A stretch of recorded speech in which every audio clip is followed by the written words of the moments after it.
तो दोस्तों, स्वागत है आपका मेरे इस यूट्यूब चैनल पर। तो हम साइंस की इस सीरीज़ को कंटिन्यू रखते हैं।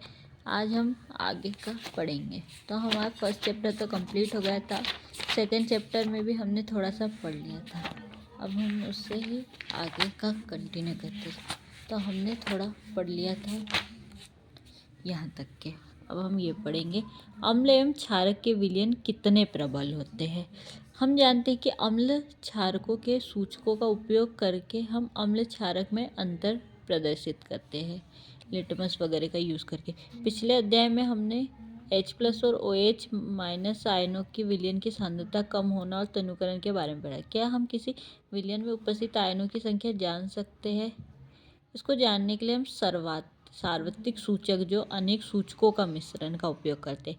सार्वत्रिक सूचक किसी विलयन में हाइड्रोजन आयन की विभिन्न सांद्रता को विभिन्न रंगों में प्रदर्शित करते हैं। किसी विलयन में उपस्थित हाइड्रोजन आयन की सांद्रता ज्ञात करने के लिए एक स्केल विकसित किया जाता है, जिसे pH स्केल कहते हैं। इस pH में P सूचक है उष्मांश, पोटेंज, जो एक जर्मन शब्द का अर्थ है, जिसका अर्थ होता है पोटेंज का अर्थ होता है शक्ति, मतलब पी का pH में। pH स्केल का यूज़ करेंगे हम विलयन में हाइड्रोजन आयन की सांद्रता जानने के लिए।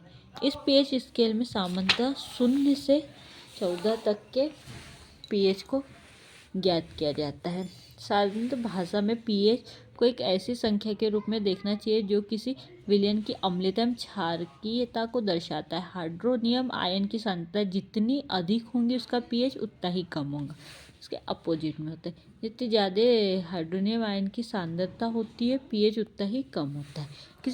किसी भी उदासीन विलयन के pH का मान 7 होता है। तो इम्पोर्टेंट चीज़ें तो सभी को पता है, किसी विलयन के pH का मान 7 होगा जब वो उदासीन विलयन होगा। तो किसी भी उदासीन विलयन के pH का मान 7 होगा। यदि pH स्केल में किसी विलयन का मान 7 से कम है तो वह अम्लीय है, और 7 से अधिक है तो वह क्षारीय है। वह 7 से 14 तक बढ़ता है तो वह विलयन के OH- की सांद्रता में वृद्धि को दर्शाता है। यहाँ क्षार की शक्ति बढ़ जाती है। सामान्यतः pH सार्वत्रिक सूचक अंतर्भारित पेपर द्वारा किया जाता है। अब ये बताया गया है pH पेपर का, वो बता, क्योंकि 7 है तो उदासीन है, बढ़ती हुई अम्लता मतलब 7 से कम है तो अम्लीयता है, और बढ़ती हुई क्षारकीयता 14 तक के, 7 से 14 के बीच तो क्षारकीय है। अब यहाँ पे बहुत इंपॉर्टेंट कुछ pH मान दिए, जिसे तो आपको याद ही कर लेना है कि जठर रस का pH होता है 1.2 होता है जठर रस का pH। नींबू का होता है 2.2, और शुद्ध जल का 7 होता है, रक्त का 7.4, मिल्क ऑफ मैग्नीशिया का होता है 10, और सोडियम हाइड्रोक्साइड का 14। इतने pH माना याद ही रख लेना है, बहुत इंपॉर्टेंट है। जठर रस का 1.2, नींबू का होता है 2.2, शुद्ध जल का होता है 7, रक्त का 7.4, मिल्क ऑफ मैग्नीशिया का 10, और सोडियम हाइड्रोक्साइड का 14।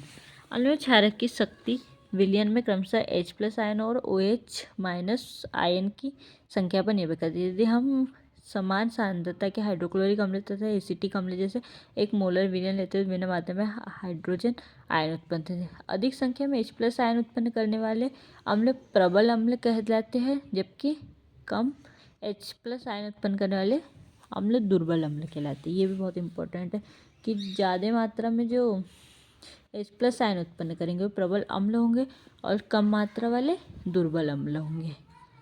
प्रबल अम्ल और दुर्बल अम्ल, जैसे HCl एक प्रबल अम्ल है, CH3COOH दुर्बल अम्ल है। दैनिक जीवन में pH कम आता है। क्या पौधे में पशु pH के प्रति संवेदनशील है?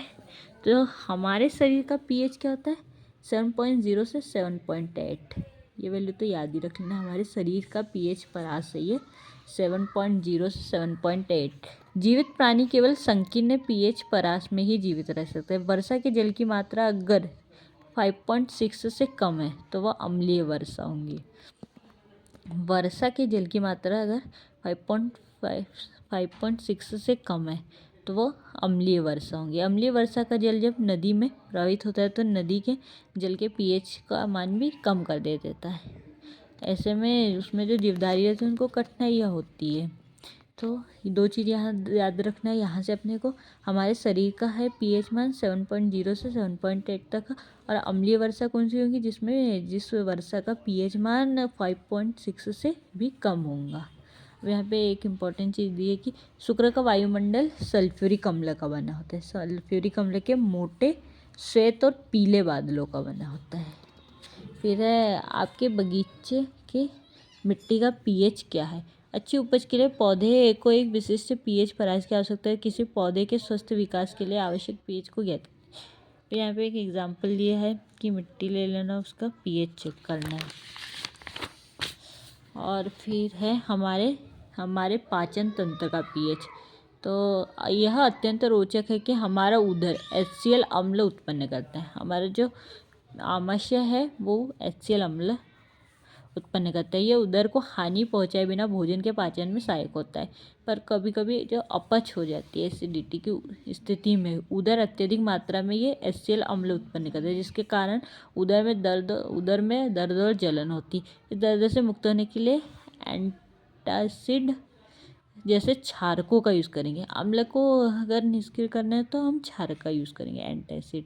इस अध्याय के आरंभ में ऐसे में एक उपचार के बारे में हमने सुझाव दिया था। यह एंटासिड अम्ल की आधिक्य मात्रा को उदासीन कर लेंगे। तो इसके लिए हम magnesium hydroxide, milk of magnesium का अभी हमने पीएच पढ़ा था, कितना है 10 है। तो ये दुर्बल क्षारक है। दुर्बल क्षारक मिल्क ऑफ मैग्नीशियम हाइड्रोक्साइड का यूज़ करेंगे। पीएच परिवर्तन के कारण दंतचय।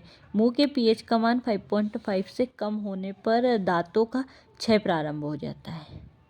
क्या होता है, मुंह का जब पीएच 5.5 से कम हो जाता है तो दांतों में क्षय प्रारंभ। दांतों का enamel calcium hydroxy epithet calcium phosphate का क्रिस्टली से बना होता है, जो कि शरीर का सबसे कठोर पदार्थ है। ये जल में नहीं घुलता, लेकिन मुंह की पीएच का मान 5.5 से कम होने पर संचारित हो जाता है। मुंह में उपस्थित बैक्टीरिया भोजन के पश्चात मुंह में अवशिष्ट शर्करा एवं खाद्य पदार्थों का निर्मीकरण करके अम्ल उत्पन्न करते हैं। भोजन के बाद मुंह साफ करने से इससे बचाव किया जा सकता है। मुंह की सफाई के लिए क्षारकीय दंत मंजन का उपयोग करने से अम्ल की अधिक मात्रा को हम उदासीन कर सकते हैं। पशु एवं पौधेदार उत्पन्न रसायनों से आत्मरक्षा। क्या आपने कभी मधुमक्खी से डंक मारा है? मधुमक्खी का डंक एक ऐसा अम्ल छोड़ता है जिसके कारण हमें दर्द जलन वगैरह होती है। तो डंक मारे जाने अंगों में बेकिंग सोडा जैसे दुर्बल क्षारक का यूज़ करेंगे। नेटल के डंक वाले बाल मेथेनोइक अम्ल छोड़े जाते हैं, इसके कारण जलन होती है। अब यहाँ पे एक वो दिया है कि जो नेटल एक शाकीय पादप है जो जंगलों में उपजता है। इसके पत्तों में डंकनुमा बाल होते हैं, जो अगर गलती से छू जाए तो डंक जैसा दर्द होते हैं। इन बालों में से मेथेनोइक अम्ल निकलता है। यही मेथेनोइक अम्ल पारंपरिक तौर पर इसका इलाज डंक वाले पौधे के पास डाक पौधे की पत्ती रगड़ कर किया जाता है। पौधे अधिकतर नेटल के पास ही पैदा होते हैं। तो जो नेटल के पौधे हैं इससे मेथेनोइक अम्ल निकलेगा। तो इसका उपचार करना है तो हम डाक पौधे की पत्ती रगड़ कर करेंगे। यहाँ पे ये इम्पोर्टेंट चीज़ है। अब कुछ प्राकृतिक अम्ल दिए हैं कि सिरका से प्राप्त होता है हमें एसिटिक अम्ल, संतरा से सिट्रिक अम्ल, इमली से टार्टरिक अम्ल, टमाटर से ऑक्जेलिक अम्ल, खट्टा दूध, दही, इन सब से लैक्टिक अम्ल, नींबू से सिट्रिक अम्ल, तरह से सिट्रिक अम्ल, चींटी के डंक और जो नेटल का डंक है अभी जो पड़ा था मेथेनोइक अम्ल को फार्मिक अम्ल भी कहते हैं। जैसे और आपसे तो ये इतनी चीज़ें आपको याद ही रख लेना है। आप अच्छे से स्क्रीनशॉट ले लें और इसको ज़रूर याद ही कर लें। अब लवण से संबंध में अधिक जानकारी। तो इधर लवण वाला है तो हम इसको अगले वीडियो में पढ़ेंगे। तो हम इस वीडियो को यहीं तक रखते हैं, फिर हम आगे कंटिन्यू करेंगे इस सीरीज़ को। तो दोस्तों लाइक कीजिए, सब्सक्राइब कीजिए और शेयर कीजिए। मिलते हैं अगले वीडियो में।